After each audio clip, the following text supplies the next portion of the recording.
Hey everybody, it's Angelo with Angelo's Workbench. Welcome back to video number 2 in the 1966 Ford Mustang Hardtop video series. Let's jump right in. Alright, time to get started on the motor, now that the body is most of the way set. Just finished the clear coat on the body last video. The body is curing. Let that cure for a couple of days before I start masking it and handling it and painting all the chrome trim. And so this particular one that I'm replicating has a 6-cylinder straight 6 in it, and the guy that I'm building it for provided me with this resin engine, which consists of these two. I don't know, I wouldn't call them necessarily a sprue, but we're gonna have to figure out how to get these apart and get them looking pretty good. This is what we're going for over here. You can see on my computer screen here. I'll pitch this back a little bit. This is the straight 6. It's blue. I'm not sure how much of the under hood detail I'm going to add. The guy I'm building it for isn't too concerned with the under hood detail, but I might stick a little in there just for good measure. So we're just gonna get these parts off of here. I've never worked with this type of stuff before, so I want to be very careful and take my time. I don't want to do any damage to the part. And there, that wasn't too bad. We got some cleanup to do around the edge. And oh, there we go. Probably be easier if I did this with a knife. Yeah, through here I'm gonna have to use a knife. So I will break these parts apart and come right back.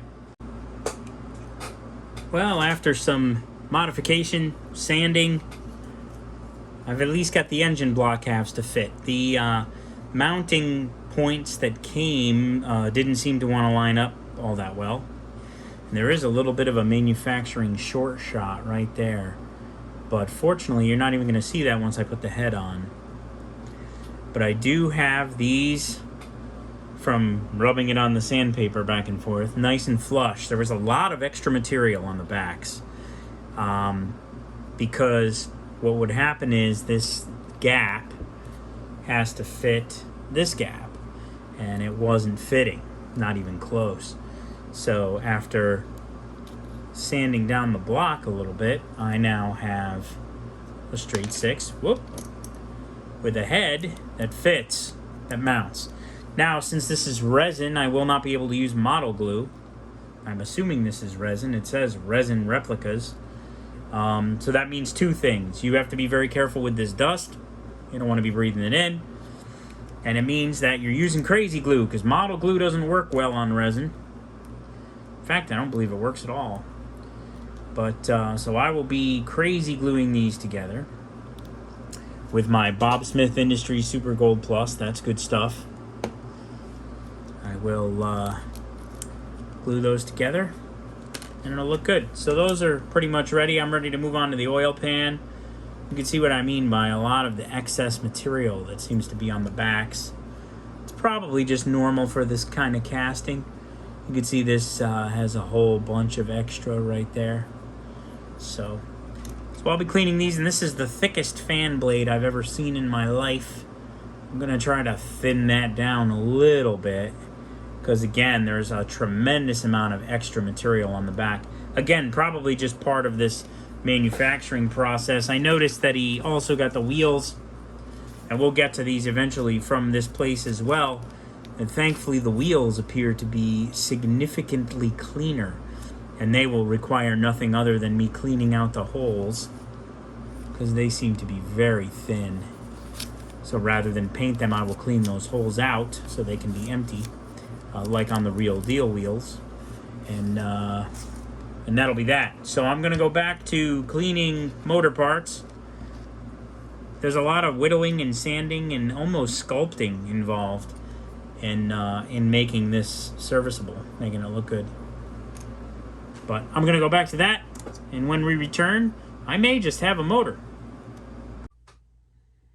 Okay, we're back. So after much sanding, and some gluing, I have a straight 6, and it is ready for paint. So I think I'm going to shoot this with some primer first, then hit it with a paint, and then I'll detail paint all the little accessories that are on board, and that should do it. Then I also have a little tiny carburetor, which obviously will go right there, and then a little tiny air cleaner, which will be painted blue and will go right there. I think I'm going to do the carburetor like an aluminum color, and then the header, which I just dropped. The header, which is going to go on this side, right here. I didn't get any instructions with this, so I'm just kind of piecing it together based on experience and how many of the tons of these things I've put together. Never a straight 6, though. I don't think I've ever built a straight 6. Oh, wait. No, I did build a straight 6 once. I think it was in a truck. But this is my first straight 6 in a long time. Let's put it that way. So this guy goes in there like that. He's going to get painted a steel color. The massively, massively thick fan I have sanded down to reasonably thin blades. I didn't want to go any thinner. I didn't want to risk damaging them. And that will get painted black, and it will get attached to this little pulley system, which has a little generator on it. It's the world's smallest generator.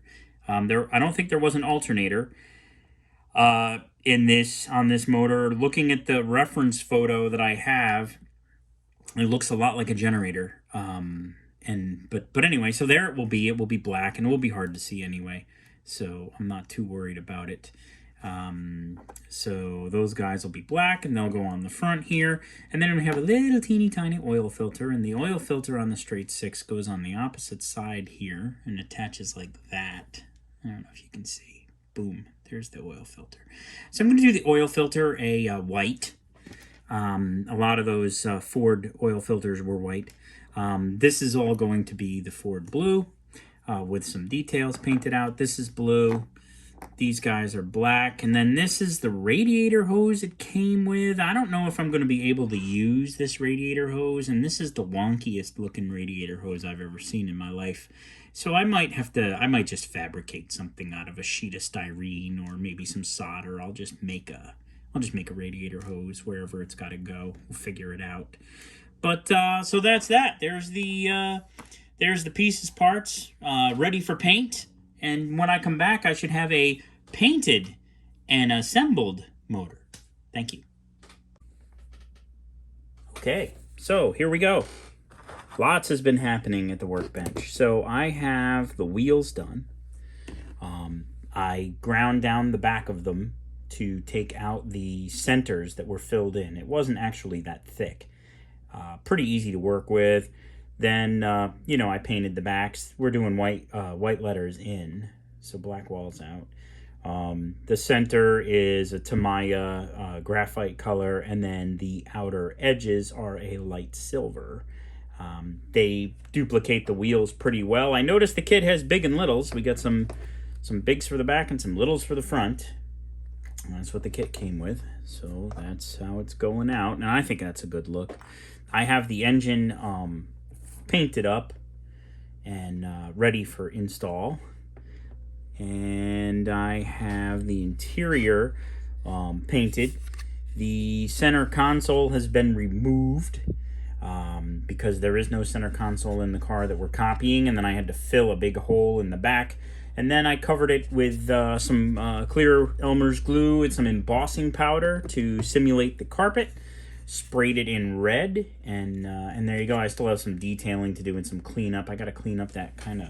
There's a funky kind of molding weird thing where the injector pin marks are. The actual print of the mat is canted sideways a little bit, but you won't see that once the seats are in and the dash is in. And I'll detail that like a black, and the pedals a black. And I still have to detail the insides of the doors, and then I have the seats ready to go. I have the dash ready to go.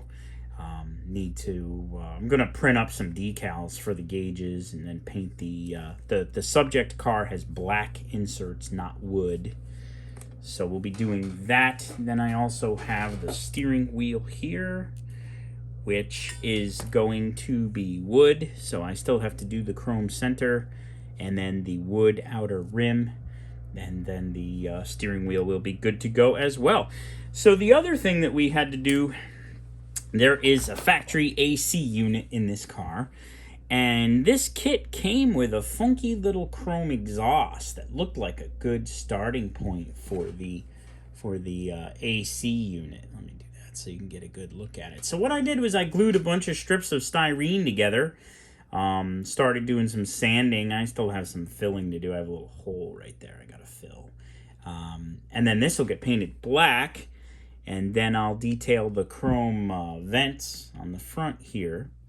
And then I'll go under the dash like that, and we'll have a factory AC unit or aftermarket AC unit, whatever it is. But the AC unit that is in the subject car will be duplicated, and that will be that. The body is ready for detailing, final detailing. I have a hood here somewhere. Oh, there's the hood. There we go. So this is ready to be detailed. I got to do the trims and mask it off and airbrush the trims, and so put a little wash in those vents. That's coming soon, and then we'll be headed to final assembly. This is going to be in the books pretty soon. So stay tuned for more. I'll have plenty coming up. Thanks for watching. Tune in next time for video number 3, where we most likely finish the Ford Mustang Hardtop video series. Go ahead and click that subscribe button if you're not already a subscriber. Likes are great too, and comments. Over 100 videos on Angelo's Workbench now. Check out my playlist. We'll see you next time.